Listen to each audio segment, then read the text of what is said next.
Oremos. Padre nuestro, gracias porque hasta este momento tu mano nos ha sostenido y nos ha ayudado.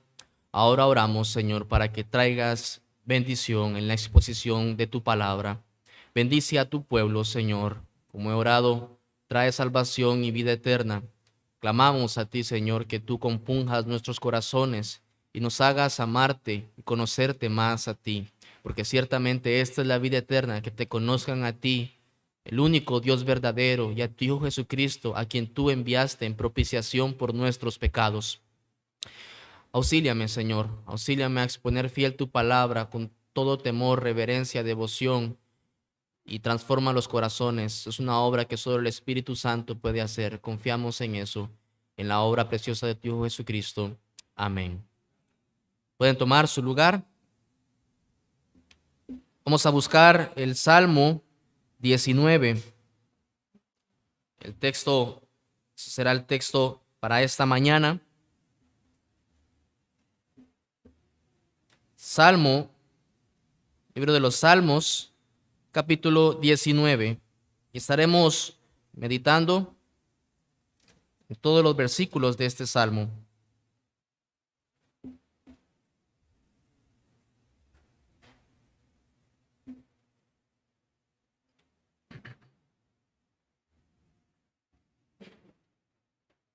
Salmo 19. Dice así la palabra de Dios: los cielos cuentan la gloria de Dios, y el firmamento anuncia la obra de sus manos. Un día emite palabra a otro día, y una noche a otra noche declara sabiduría. No hay lenguaje, ni palabras, ni es oída su voz. Por toda la tierra salió su voz, y hasta el extremo del mundo sus palabras. En ellos puso tabernáculo para el sol, y éste como esposo que sale de su tálamo se alegra cual gigante para correr el camino. De un extremo de los cielos es su salida, y su curso hasta el término de ellos, y nada hay que se esconda de su calor. La ley de Jehová es perfecta, que convierte el alma.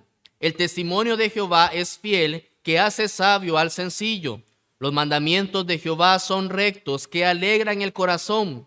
El precepto de Jehová es puro, que alumbra los ojos.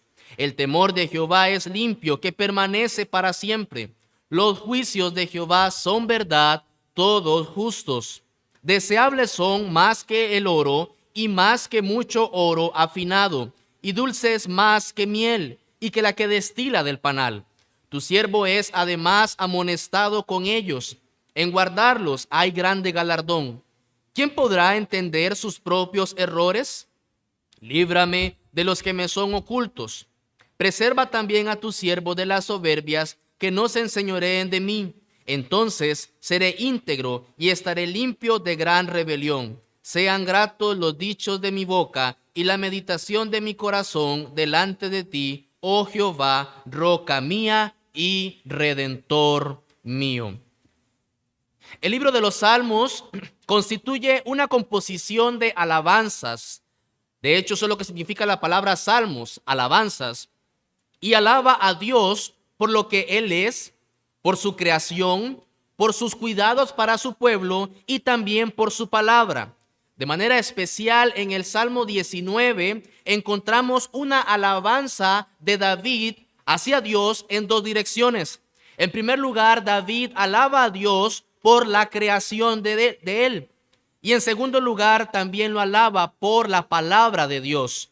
Ambas son creación de Dios. Y aunque sabemos que Dios es el creador y sustentador de todas las cosas, la naturaleza o la creación y las sagradas escrituras son revelaciones contundentes de la existencia de Dios, porque en ambas Dios despliega sus atributos para que el ser humano le conozca y le adore.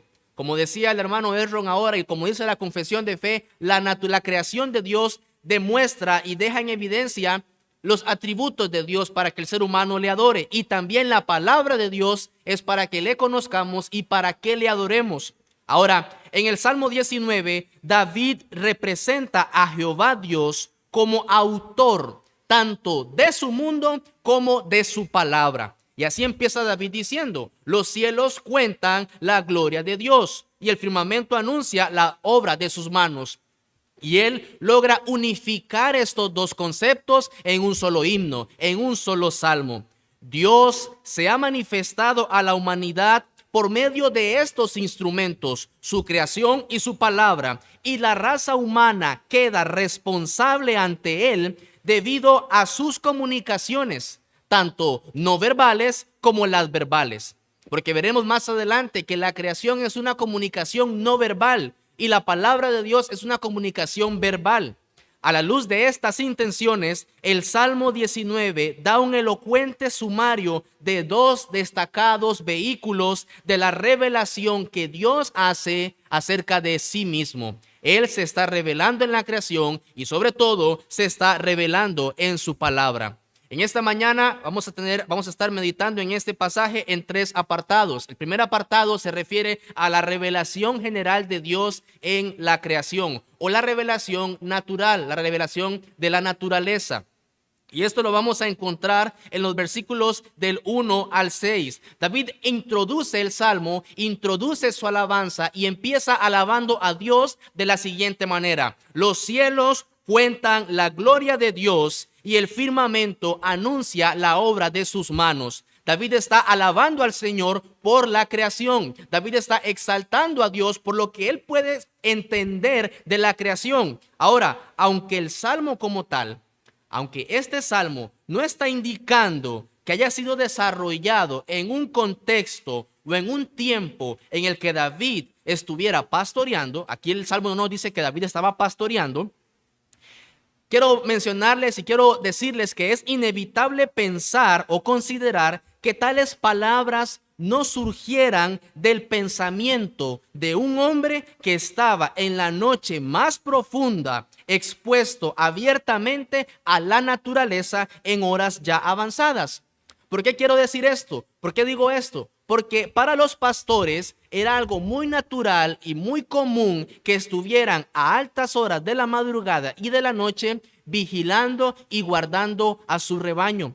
Eso es lo que nos dice Lucas 2:8. Antes de que los ángeles se aparecieran a los pastores para decirles que Cristo había llegado y que Cristo había nacido, dice la Biblia en Lucas 2:8 que había pastores en aquella misma región y velaban las vigilias de la noche sobre su rebaño. O sea que los pastores tenían esa costumbre de estar a altas horas de la noche cuidando a su rebaño. Además, David también dice en el Salmo 8, versículos 3 y 4, cuando veo tus cielos, obra de tus dedos, la luna y las estrellas que tú formaste, digo, ¿qué es el hombre para que tengas de él memoria y el hijo del hombre para que lo visites? Al parecer era una costumbre de David redimir su tiempo meditando en la creación y sobre todo en el autor de la creación. Mientras él se encontraba solo ahí cuidando a su rebaño, no perdía su tiempo, no estaba holgazaneando mentalmente, sino que él se encontraba posiblemente meditando en la creación de Dios, pero no solamente en la creación, sino aún mayor que esto, en el autor de la creación. Y por eso es que David introduce esto. Y es ahí, en medio de esta meditación silenciosa, una meditación silente y reverente ante la poderosa mano de Dios, que David reconoce que la creación misma eleva un salmo, eleva una alabanza a Dios en silencio. Pero no por ser silenciosa, no por esto deja de ser menos elocuente, sino que por el contrario, la gloria de Dios se revela en esta obra grandiosa, majestuosa, radiante de poder y sobre todo de sabiduría. En ese silencio, David reconoce: la creación te está alabando, la creación te adora, oh Dios, la creación te exalta, los cielos cuentan la gloria tuya, oh Señor. Y no solamente se queda ahí, sino que en el versículo que sigue dice: un día emite palabra a otro día y una noche a otra noche declara sabiduría.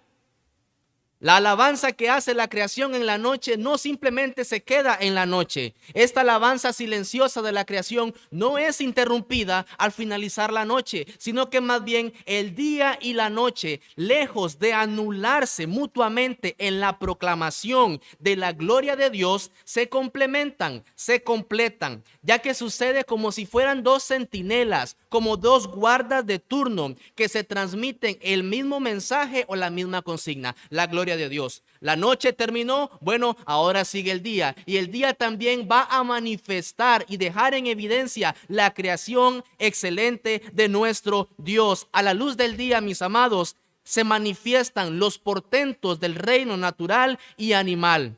Vamos al Salmo 104, versículos del 10 al 24. Dice el Señor en su palabra, en los versículos del 10 al 24, vamos a encontrar que este es un salmo donde el escritor demuestra el cuidado, la excelencia, la magnificencia de Dios sobre su creación durante el día. Dice así en el Salmo 104, versículos 10 al 24. Tú, dice, tú, o sea, Dios, tú eres el que envía las fuentes por los arroyos. Van entre los montes, dan de beber a todas las bestias del campo, mitigan su sed los asnos monteses, a sus orillas habitan las aves de los cielos, cantan entre las ramas, él riega los montes desde sus aposentos, del fruto de sus obras se sacia la tierra. Él hace producir el heno para las bestias y la hierba para el servicio del hombre, sacando el pan de la tierra y el vino que alegra el corazón del hombre, el aceite que hace brillar el rostro y el pan que sustenta la vida del hombre. Se llenan de savia los árboles de Jehová, los cedros del Líbano que él plantó. Allí anidan las aves, en las hayas hace su casa la cigüeña. Los montes altos para las cabras monteses, las peñas, madrigueras para los conejos. Hizo la luna para los tiempos, el sol conoce su ocaso. Pone las tinieblas y es la noche. En ella corretean todas las bestias de la selva. Los leoncillos rugen tras la presa y para buscar de Dios su comida. Sale el sol, se recogen y se echan en sus cuevas. Sale el hombre a su labor y a su labranza hasta la tarde.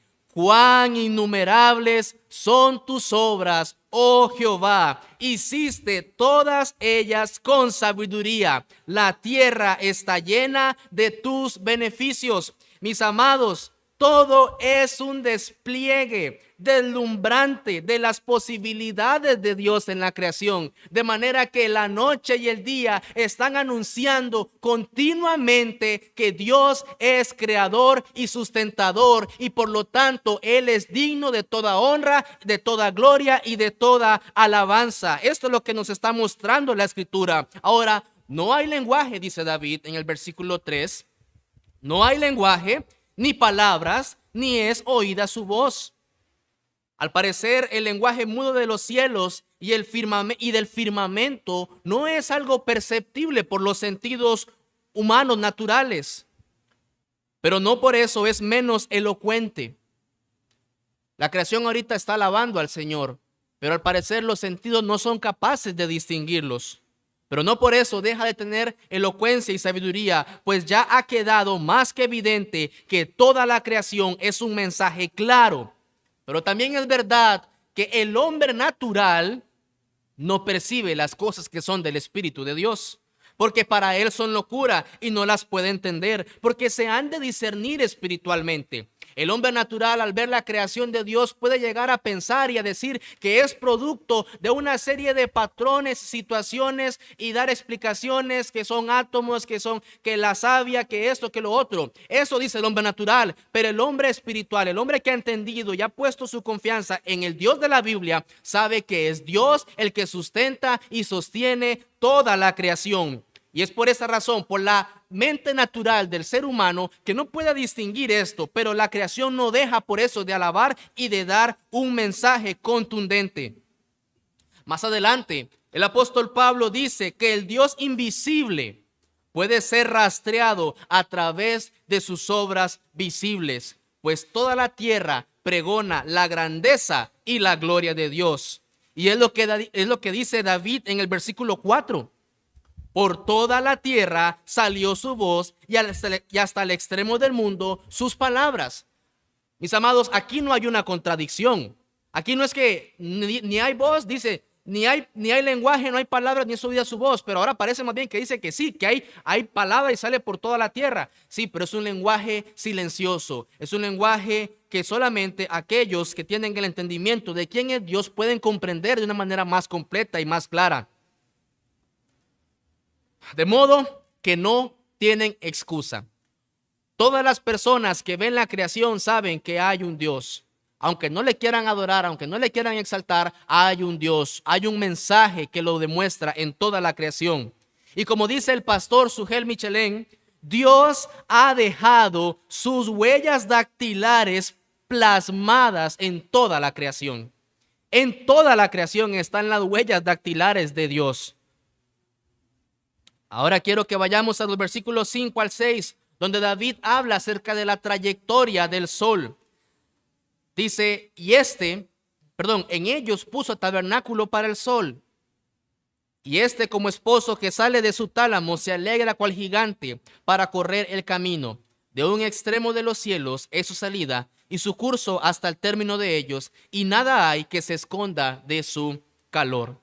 David ahora se está dirigiendo a hablar acerca de la trayectoria del sol. David continúa expresando su admiración por la creación de Dios y en este caso hace uso de un símil para comparar el recorrido que hace el sol como el de un esposo. Pero ¿qué nunca hace David? David nunca lo adora. David nunca adora al sol. Ahora, parece obvio, ¿cómo va a adorar David al sol? ¿Cómo va a ser que David esté adorando al sol? Pero permítame decirle que no era tan natural, no era natural que una persona reconociera el poder del sol sin caer en la tentación de adorarlo. ¿Por qué? Porque la historia nos demuestra que la gente tenía la costumbre de adorar al sol, a la luna, a las estrellas y a cuanta cosa que no pudieran explicar, adoraban a otra cosa que no era Dios. David habla del sol y usa símil, usa una comparación, pero nunca lo adora. Los asirios, por ejemplo, tenían un himno. Escúcheme bien. Aquí estamos hablando de un himno hacia Dios, una alabanza hacia Dios. Bueno, los asirios tenían un himno para el sol. El sol, Shamash se llamaba. Y además también quiero mencionarles que era la costumbre de los pueblos de alrededor adorar a cualquier otra cosa que no fuera Dios. Vamos a Deuteronomio capítulo 4, versículos 19 y 20.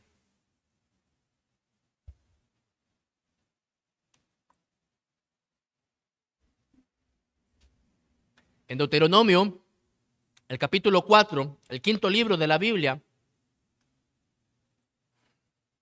el versículo 19, Dios dice lo siguiente: no sea que alces tus ojos al cielo y viendo el sol y la luna y las estrellas y todo el ejército del cielo, seas que impulsado y te inclines a ellos y les sirvas. Note cómo Dios da una advertencia al pueblo de Israel de que no adoren a estas cosas. ¿Por qué? Dice, porque Jehová tu Dios los ha concedido a todos los pueblos debajo de todos los cielos. Dios les había dado por dioses a los otros pueblos de alrededor de Israel que adoraran al sol, a la luna, a las estrellas, a cuanto quisieran.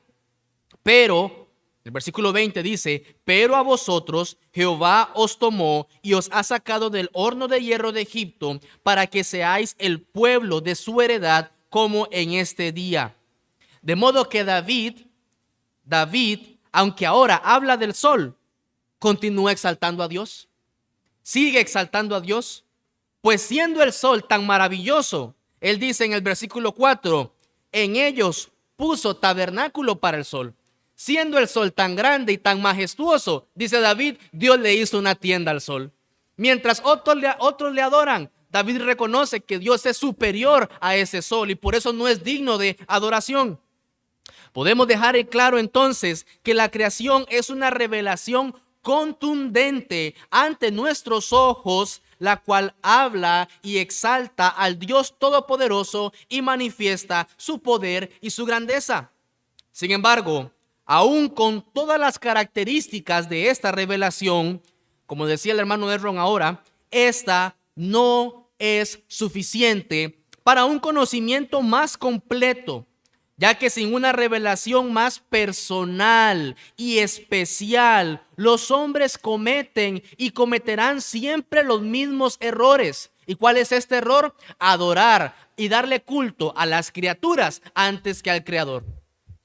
Cuando el ser humano queda expuesto a la creación sin un Dios que se revele de manera personal y completa, ¿qué va a hacer la persona? Por pecador que es, va a adorar a las criaturas y no al Creador. Eso es lo que vemos en todas las culturas aborígenes y en todas las culturas alrededor del mundo, poco civilizadas, que cuando veían la creación nunca adoraban a Dios, adoraban más bien a la creación. Y era esa costumbre continua, y el pueblo de Israel también se vio afectado por esto varias veces. Cuando Dios le dijo a Moisés, haga una serpiente porque hay serpientes ardientes que los van a morder, haga una serpiente de bronce, levántela, todo aquel que la mire en ese momento va a ser sanado de su enfermedad, del veneno de la serpiente. Eso fue lo que Dios hizo, pero era para un momento específico, un tiempo específico. Pero ¿qué hizo el pueblo de Israel más adelante? Agarraba esa serpiente de bronce y más bien la empezaron a adorar, la empezaron a rendir culto. Porque esa es la costumbre del ser humano, esa es la costumbre del hombre por pecador que es. Con una revelación natural que es, no es suficiente para poder conocer y adorar y exaltar al Dios verdadero. Ahora, bien, surge la siguiente pregunta. Dice el teólogo John Gerstner, ¿nos permitirá Dios saber que existe solo para ocultarnos de nosotros todo conocimiento de cómo existe y de cuáles son sus propósitos eternos? En la creación usted no va a ver y vislumbrar los propósitos eternos de Dios. ¿Nos permitirá Dios eso? ¿Se iba a revelar Dios en la creación para que nosotros sepamos que Él existe solo para dejarnos así? Buscad y hallaréis, parece estar escrito en grandes palabras sobre este universo. Ese universo que está ahí demanda una explicación, nos reta a buscar una explicación. ¿Nos pondría Dios a la búsqueda para que al final no encontremos nada? ¿Jugaría Él a un juego tan cruel? Por supuesto que no, decimos los cristianos. Él ha dejado su revelación general en la creación, pero también ha dejado una revelación especial en las sagradas escrituras. El teólogo Berkhoff, en su teología sistemática, menciona que los reformadores no negaban que el hombre puede saber algo de la naturaleza de Dios por medio de la creación. Sí, el hombre puede saber algo de Dios a través de la creación, pero afirmaban que el hombre puede adquirir el verdadero conocimiento de Dios únicamente por la revelación especial, bajo la iluminadora influencia del Espíritu Santo. Y esto, mis hermanos y amados, nos lleva al segundo punto, la revelación especial de Dios, y esta se da única y exclusivamente en su palabra. Es en la Biblia que Dios ha dado una revelación especial de Él para que le conozcamos, para que le entendamos, para que sepamos quién es Él, cuáles son sus deseos. Notemos que ahora David en el versículo 7 cambia completamente el mensaje, la línea que lleva de pensamiento, mejor dicho, cambia el tipo de poesía. Eso es lo que él cambia completamente. Notemos que ahora David nos lleva del mundo de Dios a la palabra de Dios.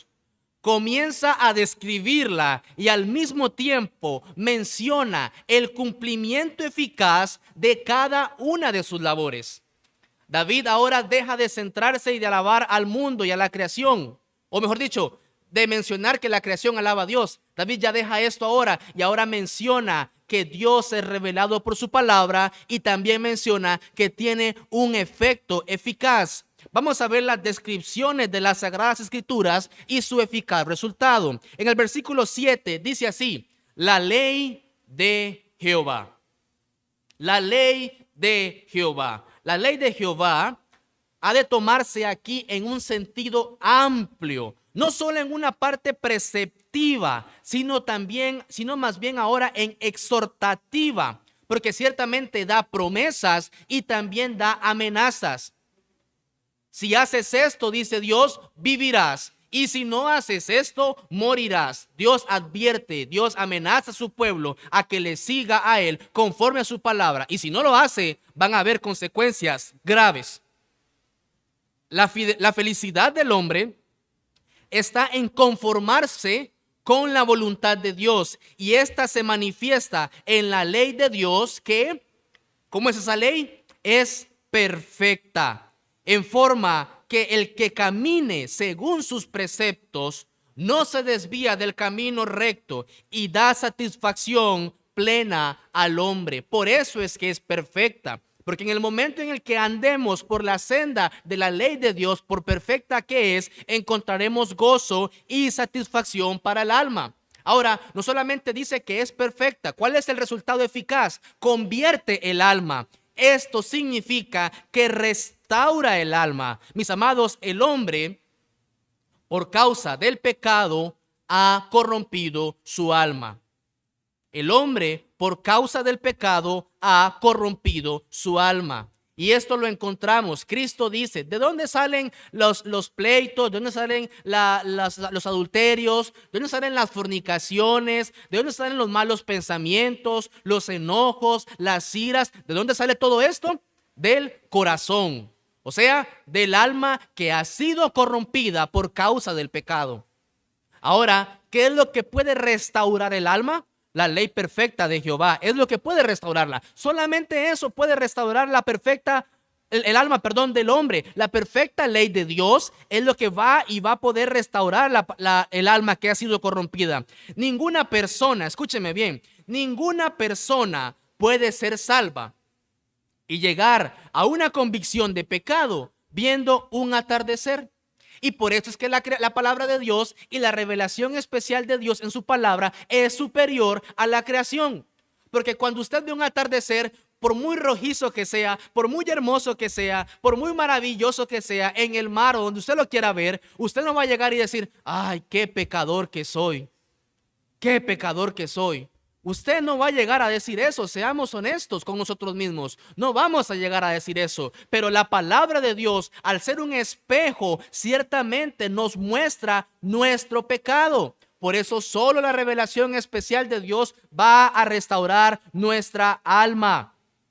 Dice en Hechos capítulo 2 versículo 37, no lo busque, que luego que los hombres escucharon la palabra de Dios predicada por Pedro, se compungieron de su corazón.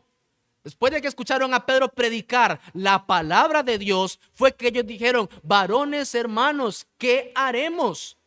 Se compungieron por la palabra de Dios. ¿Y qué le dijo Pedro? Arrepiéntese y bautícese cada uno para perdón de pecados. En una ocasión le dijeron a Spurgeon, al famoso predicador y pastor Charles Spurgeon, predica las 3 R y Dios siempre te bendecirá. A lo que él preguntó, ¿cuáles son las 3 R?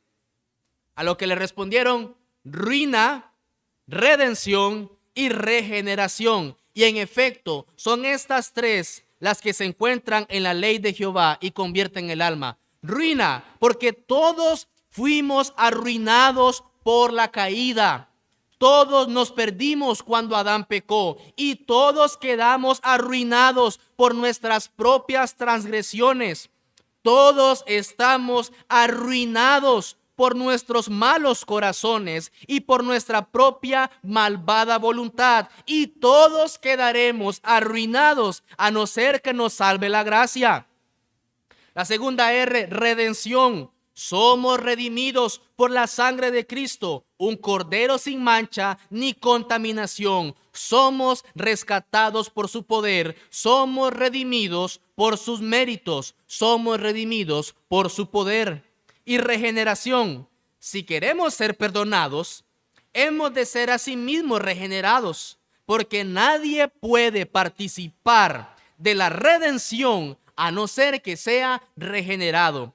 Que sea tan bueno como quiera, que sirva a Dios como se imagina, tanto como quiera, a no ser que sea regenerado y tenga un nuevo corazón, un nuevo nacimiento, un alma convertida, seguirá en la primera R, la ruina. Y todo esto se encuentra en la ley de Jehová, porque esa es la que convierte el alma y por eso es perfecta. Ahora bien, sigamos con la segunda descripción. Dice el salmista, ahí mismo en el versículo 7, el testimonio de Jehová es fiel. El testimonio de Jehová es fiel, está reflejando, indica que refleja la voluntad divina. Es fiel. ¿Por qué es fiel? ¿Por qué el testimonio de Jehová es fiel? Porque nunca deja decepcionado al que se amolda a ella. Nunca deja decepcionado a una persona que se amolde a las escrituras. Nunca ha pasado esto. En una ocasión, un pastor fue a visitar a una anciana y tenía la intención de leerle algunas preciosas promesas de la palabra de Dios. Pasando a una de ellas, vio que en el margen había una P mayúscula y le preguntó, ¿qué significa esta P, hermana? A lo que la hermana le responde, significa preciosa, mi querido pastor. Más abajo vio una P y una C y le preguntó, ¿qué significaban esas dos letras ahora? Una P y una C. Y le preguntó, y le dijo, esto significa probada y cierta, porque la he probado y la he encontrado cierta, porque el testimonio de Jehová es fiel, mis amados. Hermanos, porque Dios no es hombre para que mienta, ni hijo de hombre para que se arrepienta, es que su palabra es fiel. Es fiel por eso. Nunca, cuando una persona la haya probado, nunca ha sido decepcionado y jamás será decepcionado, porque es fiel. Y también dice la Biblia que hace sabio al sencillo. Hace sabio al sencillo. Y quiero dar una ilustración para que podamos entender, o mejor dicho, quiero hablar de dos personas para entender lo que significa hacer sabio al sencillo. Mis hermanos, recordemos a los apóstoles. De quienes las personas se llegaron a maravillar porque eran hombres sin letras y del vulgo, dice la Biblia.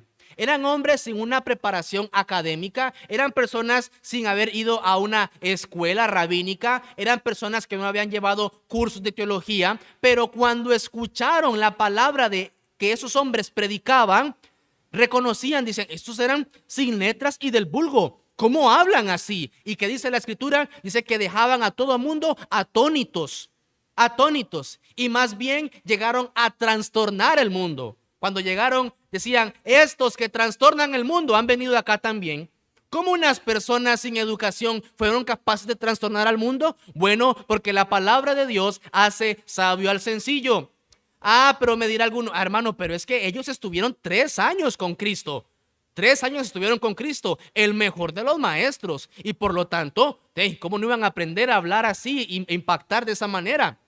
Sí, es verdad, estuvieron con Cristo 3 años. ¿Pero qué aprendieron de Cristo? Aprendieron las palabras de Dios. Ciertamente aprendieron las palabras de Dios. ¿Y qué hablaban ellos? Las palabras de Dios. Y por esta razón era que eran hombres sabios. Y dejaron de ser sencillos y humildes pescadores para convertirse en pescadores de hombres. Dios le dijo, serás pescador de hombres, le dijo Jesucristo a Pedro, y en eso él lo convirtió. El Señor es fiel a su palabra y hace sabio al sencillo. Pero aún hay otro ejemplo que quiero mencionar referente al cristianismo en general. El famoso filósofo y apologeta C.S. Lewis dice lo siguiente: cualquiera que esté sinceramente intentando convertirse al cristianismo, pronto descubrirá que su inteligencia se agudiza. Una de las razones por las que no se necesita una educación especial para ser cristiano es que el cristianismo es una educación en sí mismo. Esa es la razón por la que un creyente no educado como John Bunyan fue capaz de escribir un libro que asombró al mundo, El progreso del peregrino. Un libro que ciertamente ha sido vendido y tiene un montón, millones de copias, y que ciertamente desde que lo escribió hasta el día de hoy todavía sigue moviendo las fibras de algunos que lo hemos leído. ¿Cómo un hombre sin educación, sin ningún tipo de estudio fue capaz de esto? Bueno, porque escudriñó las escrituras y porque Dios es fiel y lo hizo pasar de ser un hombre sencillo a ser un hombre realmente sabio. La palabra de Dios hace sabio al sencillo. Dice el versículo 8, los mandamientos de Jehová son rectos, que alegran el corazón. El precepto de Jehová es puro, que alumbra los ojos. La ley se concreta en los preceptos y estos son rectos porque se amoldan al querer divino. La ley está para decirnos qué es lo que quiere Dios, qué es lo que demanda Dios, y con ellos se alegra el corazón, pues se siente la satisfacción moral de vivir en consonancia con el Dios omnipotente y dispensador de toda gracia. No hay nada más que turbe al ser humano que estar en contra de la voluntad de Dios. No hay nada más que turbe al ser humano que ir en contra de la ley de Dios, de su voluntad. Ahora, por eso es que la ley de Dios da alegría al corazón. Esta alegría del corazón se refleja en la luminosidad radiante del rostro, esclarece en los ojos. La ley es luz y da luz y vida. Esta luminosidad procede de que sus preceptos son limpios y transparentes y como tales no empañan la tranquilidad de conciencia. Dice la escritura que en Proverbios 28:1, huye el impío sin que nadie lo persiga. ¿Y por qué huye el impío sin que nadie lo persiga? Porque su mente y su corazón no están viviendo conforme a la ley de Dios. Por eso huye, por eso corre. ¿Quién te persigue? No, nadie me persigue. Claro que te persigue la conciencia que te acusa.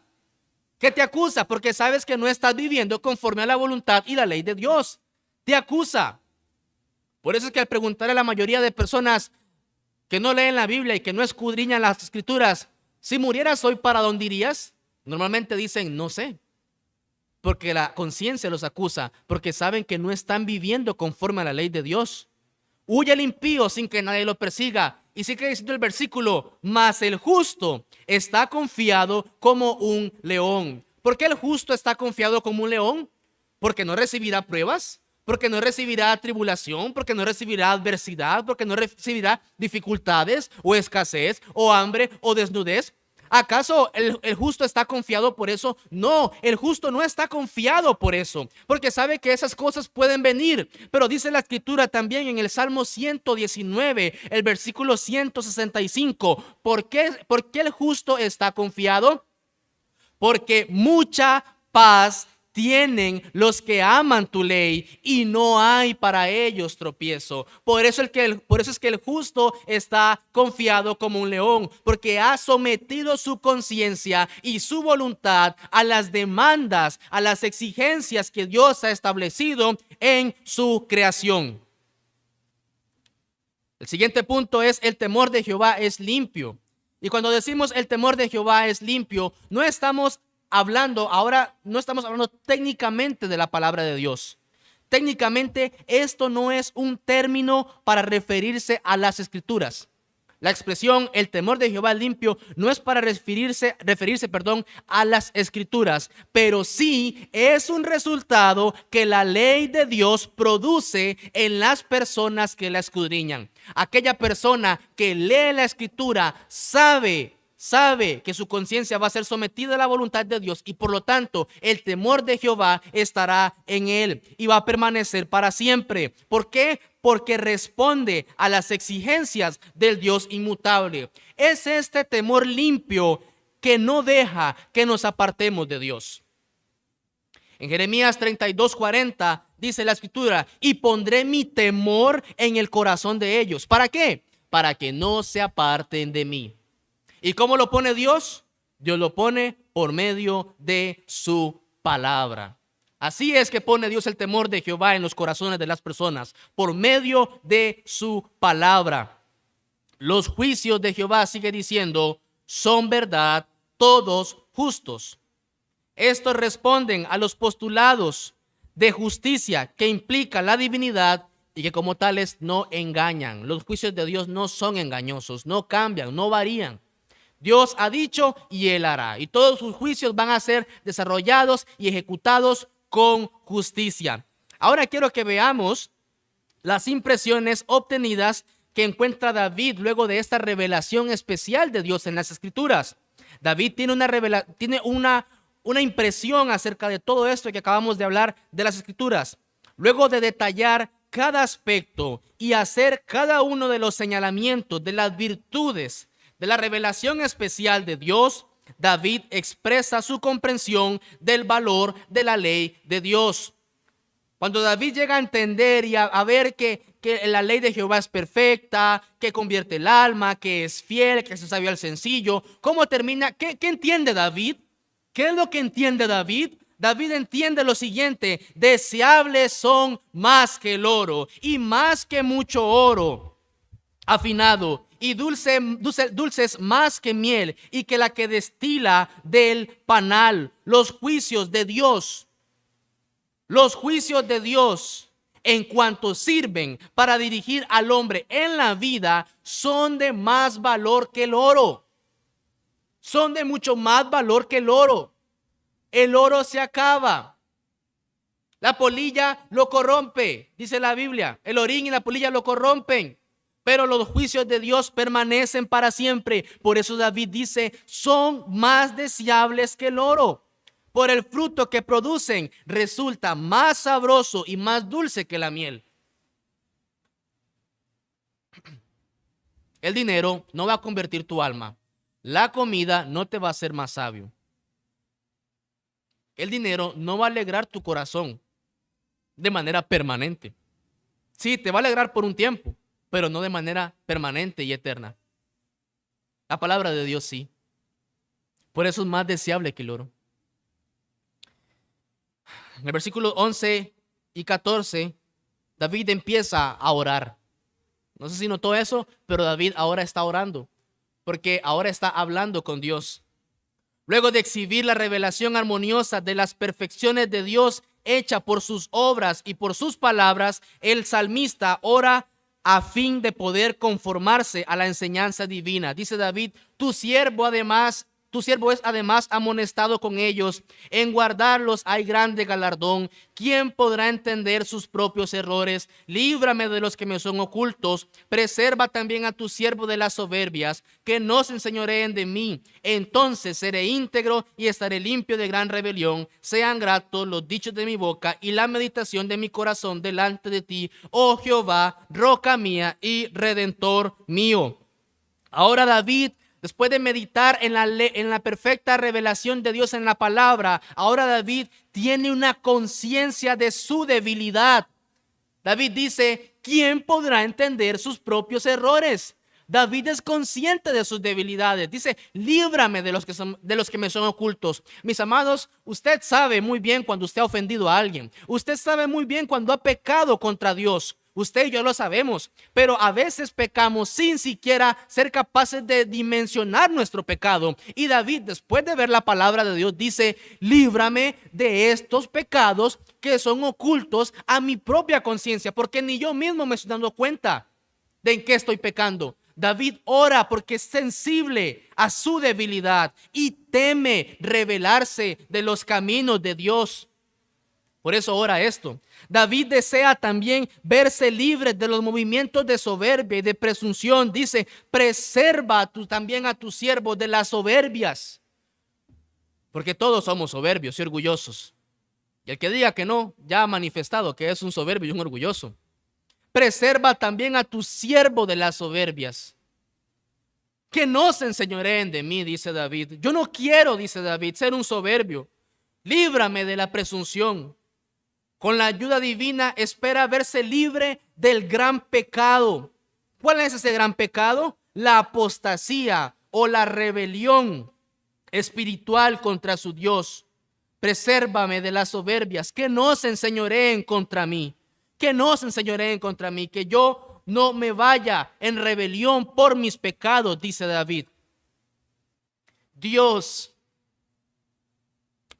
y con estos sentimientos de humildad y compunción, David espera que sus palabras sean gratas a Dios y lo mismo sus consideraciones o meditación del corazón.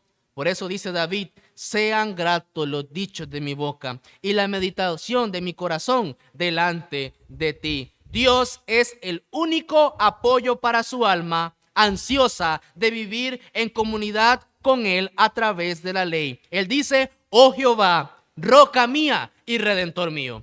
Tú eres el único que me puede sostener. Dice la Biblia en Primera de Samuel, Ana, cuando está orando después de que Dios le ha concedido al primer hijo, Samuel, dice: ninguno hay fuerte en su propia fuerza. Ninguno hay fuerte en su propia fuerza. Tú eres el que sostiene las pisadas de tus santos, dijo Ana.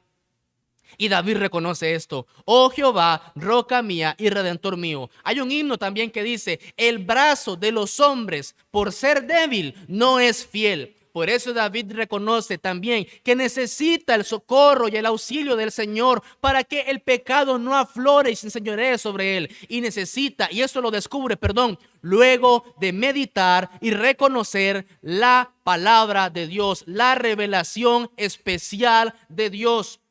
Sorprendentemente, David se comunica con Dios en respuesta.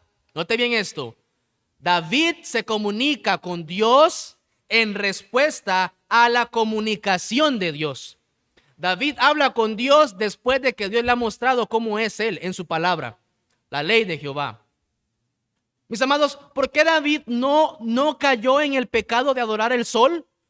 Porque sabía la ley de Jehová y sabía en Deuteronomio 4, 19 y 20 que no podía adorarlo, no podía adorar el sol, no podía adorar la creación, tenía que adorar al Creador. Siempre hay una comunicación entre la palabra de Dios y la oración. Siempre. Dice la Biblia en Proverbios: el que aparta su oído para no oír la ley, su oración también es abominable. Las dos cosas van de la mano. Hay gente que dice normalmente: vea, a mí me cuesta mucho leer la Biblia, pero orar, vieras que no me cuesta. Si no te cuesta orar y te cuesta leer la Biblia, te están costando las dos cosas al mismo tiempo. Hay que leer y orar. David muestra que él primero lee y ora. Ahora, si usted primero ora y luego lee, no hay problema en esto. El tema es que hay que hacer las dos cosas con la misma intensidad, con la misma pasión, con la misma devoción, con el mismo deseo. Ahora bien, quiero llegar al tercer punto de esta mañana, y son las aplicaciones prácticas, si el Espíritu Santo de Dios lo permite. Quiero hablar a tres grupos de personas, mejor dicho. Primeramente, a los que han dejado de leer la ley de Dios. Quiero hablarles a ustedes que han dejado de leer la ley de Dios. En Oseas, el capítulo 8, el versículo 12, Dios hace una amonestación, una queja, hace un comunicado y dice: les escribí las grandezas de mi ley y fueron tenidas por cosa extraña. Fueron tenidas por cosa extraña. Les di las grandezas de mi ley, no las grandezas de mi creación, la grandeza de mi ley, y ustedes las han tenido por cosa extraña.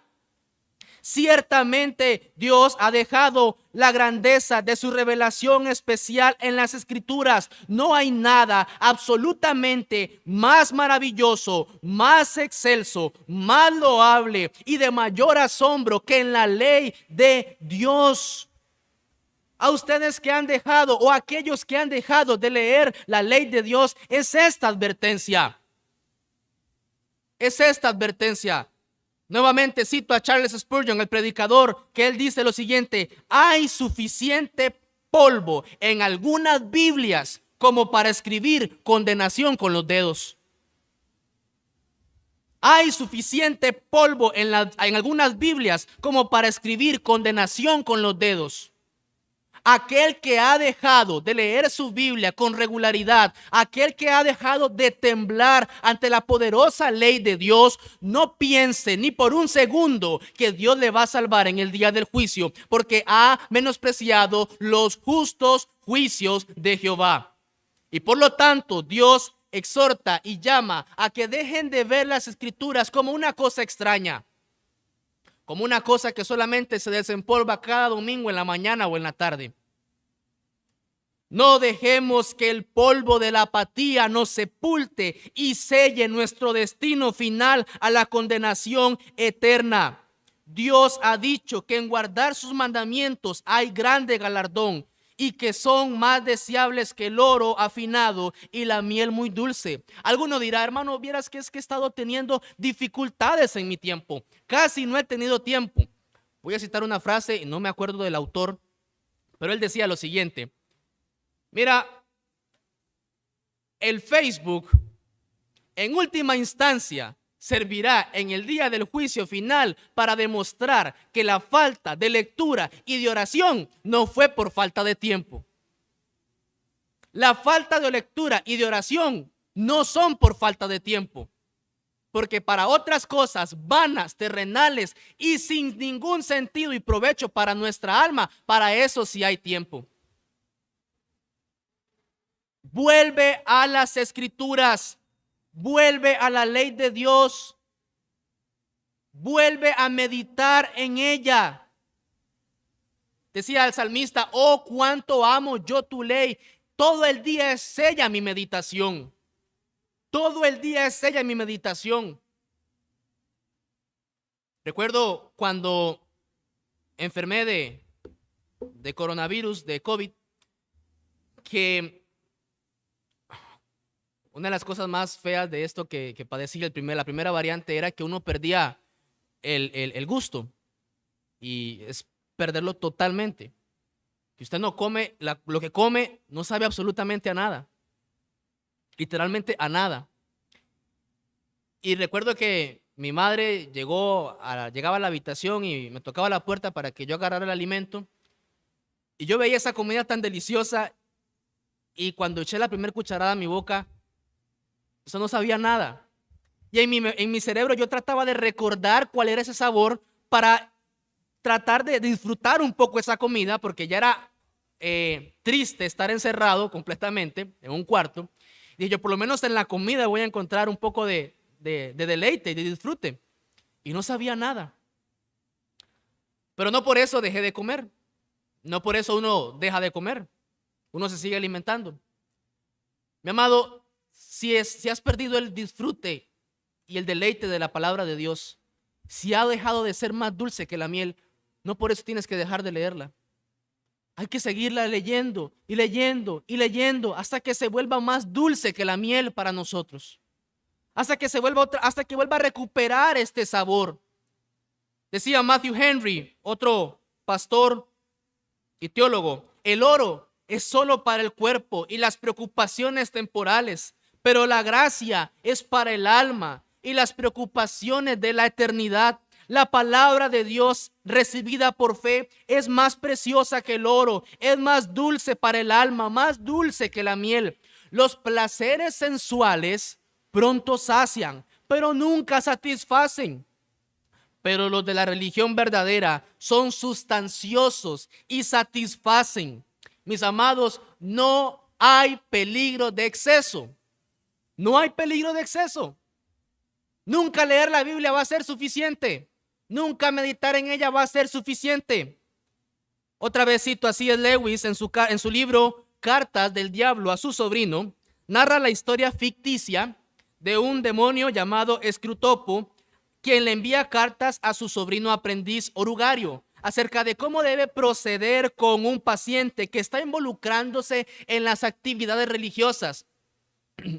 Y Escrutopo le dice a su sobrino, mira, todos los extremos deben ser estimulados, excepto la extrema devoción al enemigo, o sea, a Dios. ¿Ha escuchado la frase, todos los extremos son malos? Bueno, el extremo de la devoción a Dios no es mala. Es el único extremo bueno. Y Satanás no quiere que tengas ese extremo. Quiere darte otros extremos. Quiere darte otra diversión. Quiere darte otro pasatiempo. Puede distraerte en la familia. Puede distraerte en el trabajo. Puede distraerte en los negocios. Puede distraerte en los estudios. Puede distraerte en la situación del país. Puede distraerte en un montón de cosas para que te desvíes del extremo más importante, la palabra de Dios. la palabra de Dios. ¿Qué fue lo que le dijo Cristo a Marta cuando llegó afanada y turbada? María ha escogido la mejor parte, la cual no le será quitada. ¿Y cuál era esa parte? Escuchar la palabra de Dios. Por eso vuelve ahora en amistad con Él y tendrás paz, dice Job. Libro de Job, capítulo 22, versículo 21. No dejes de leer la Biblia. No mires las escrituras como una cosa extraña, porque ciertamente hay grandeza de Dios en ella. Ahora bien, quiero dirigirme a otro grupo, al grupo que está leyendo la ley de Dios, al grupo que está persistiendo de manera constante, esforzada. Quiero decirles lo siguiente, lo mismo que dice la Biblia: en guardarlos hay grande galardón. Sigue leyendo y ora. Sigue leyendo y sigue orando. Sigue buscando al Señor en su palabra. Tal vez hay pasajes que no entendemos, que son de difícil aplicación e interpretación, pero Dios nos exhorta a que no nos cansemos de hacer el bien, porque a su tiempo segaremos si no desmayamos. Sigue leyendo y sigue orando. Dice el Salmo 119, 130, la exposición de tus palabras alumbra, hace entender a los simples. Por eso sigue exponiéndote a la palabra de Dios. Y tanto cuanto más sea posible. Sigue leyendo lo más que sea posible. Sigue exponiéndote a la palabra. Aprovecha los medios de gracias que el Señor ha dado. Ven al culto en la mañana y ven en la tarde. Ahí explican la palabra. Sigue leyendo y sigue orando. Lee y ora como hizo David. Pero no desmayes en esta tarea tan importante. A los que están leyendo de manera constante, decía John Bunyan, este famoso pastor y predicador que fue encarcelado, como contaba el hermano Edron ahora, dice John Bunyan: las verdades que mejor conozco las he aprendido sobre mis rodillas.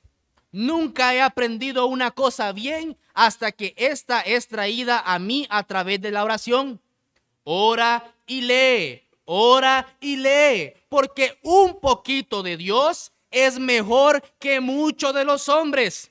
No hay nada que permanezca tanto con nosotros como lo que recibimos de parte de Dios. Y la razón del por qué los cristianos de hoy en día están tan perdidos en algunas cosas es porque se contenta con lo que viene de la boca de los hombres, sin escudriñar y arrodillarse ante Dios para saber de Él la verdad de las cosas.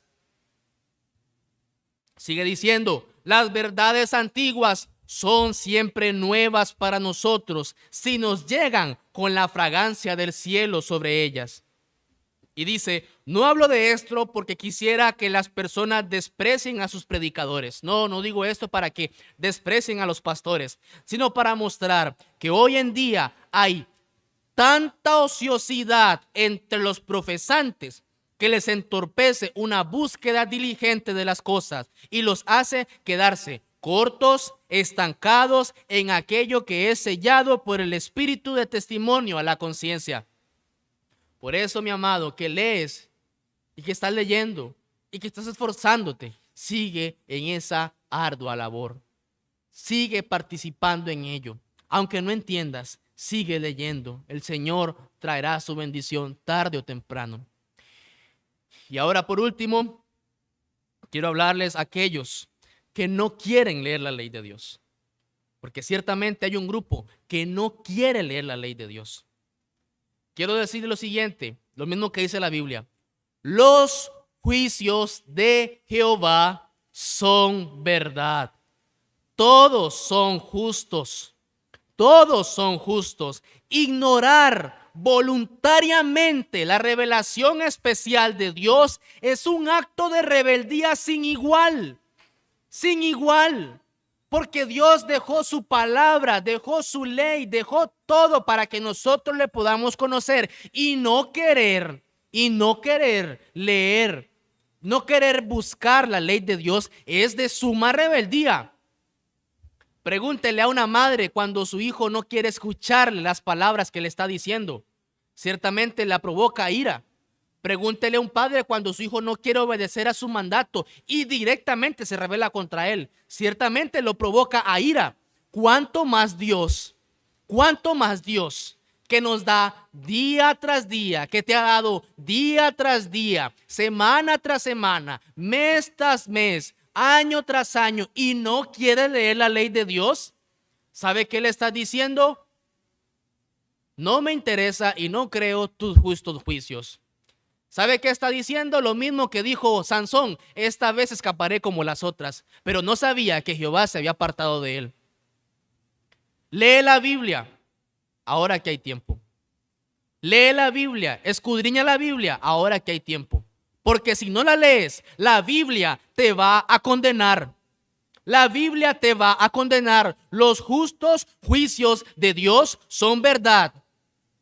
O sea, que todos se van a cumplir, sin falta, sin excepción y sin tardanza. Dice Jesús: el que me rechaza y no recibe mis palabras, tiene quien le juzgue. ¿Quién? La palabra que he hablado. Ella le juzgará en el día postrero. Ciertamente hay muchas bendiciones para aquel que se aparta del pecado y obedece a la palabra de Dios, pero cuán temibles y cuán terribles son las maldiciones de aquellos que desprecian las Escrituras. Todos los juicios de Jehová se han cumplido, todos los juicios son verdad. Lea la Biblia y se va a dar cuenta que todo lo que Dios ha hablado por sus santos profetas se ha cumplido, y lo que todavía falta se cumplirá: el juicio y la condenación eterna de las almas que nunca se arrepintieron.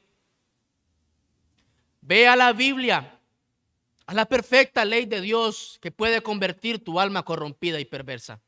¿Por qué en la Biblia? Porque necesitas escuchar la voz del buen pastor. Cristo dijo: mis ovejas oyen mi voz y me siguen. Si tú no sigues a Cristo en este momento, es porque no has oído la voz de Dios. Si tú no sigues a Cristo en este momento, es porque no has oído la voz de su palabra. Porque necesitas fe. Y la fe viene por el oír. ¿Oír a quién? A Cristo. ¿Y cómo oigo a Cristo? Por la palabra de Dios. ¿Y quién dice eso? La palabra de Dios. La fe es por el oír y el oír por la palabra de Dios. Eso dice la Biblia. Necesitas fe, necesitas arrepentimiento. ¿Cómo vas a alcanzarlo? Por la misericordia de Dios, al leer su palabra. Esa convierte el alma. No la desprecies, porque estás condenado en este momento. Ve a ella en arrepentimiento y fe. Ve a Cristo, la palabra viva, en arrepentimiento y fe. Como leía ahora el hermano en Hebreos capítulo 1, Dios, habiendo hablado de muchas maneras y de muchas formas por los santos profetas de Dios, ahora nos ha hablado a nosotros por su Hijo Jesucristo. ¿Recuerdan la transfiguración? Cuando se presentó Moisés y Elías delante de Pedro, Jacobo y Juan, y Pedro queda atónito y él dice: bueno es para nosotros que estemos aquí, hagamos 3 enramadas, una para Moisés, una para Elías. No había ni terminado de hablar cuando Dios le dice: este es mi Hijo amado en quien tengo complacencia, a él oíd, a él oíd. ¿Y cómo va a ser eso? Solo por la palabra de Dios, solo por la palabra de Dios. Necesitas leer las Escrituras. La ley es un reflejo de la sabiduría y santidad divinas, y el espejo en que debe mirarse el alma del creyente para reconocer su defectibilidad, sus defectos y su dependencia de Dios. Si hay algo que quiero que recordemos después de esta meditación en el Salmo 19, es esto: vaya y lea la Biblia durante esta semana y durante toda la vida, hasta que el Señor vuelva o nos llame a su presencia. Oremos. Padre bueno, gracias, Señor, por tu palabra. Quieras tú, oh Dios, que tu pueblo responda como Habacuc cuando dijo: oh Jehová, he oído tu palabra y temí. Oh Jehová, aviva tu obra en medio de los tiempos. En medio de los tiempos, hazla a conocer. En la ira, acuérdate de la misericordia. Salva a los perdidos por la predicación de tu palabra. Aviva los corazones de aquellos que han sido engañados por la apatía, por los afanes de este mundo, que puedan meditar y encontrar ese deleite y ese gozo en tu palabra escrita. Gracias por este tiempo. Gracias por tus misericordias. En Cristo Jesús.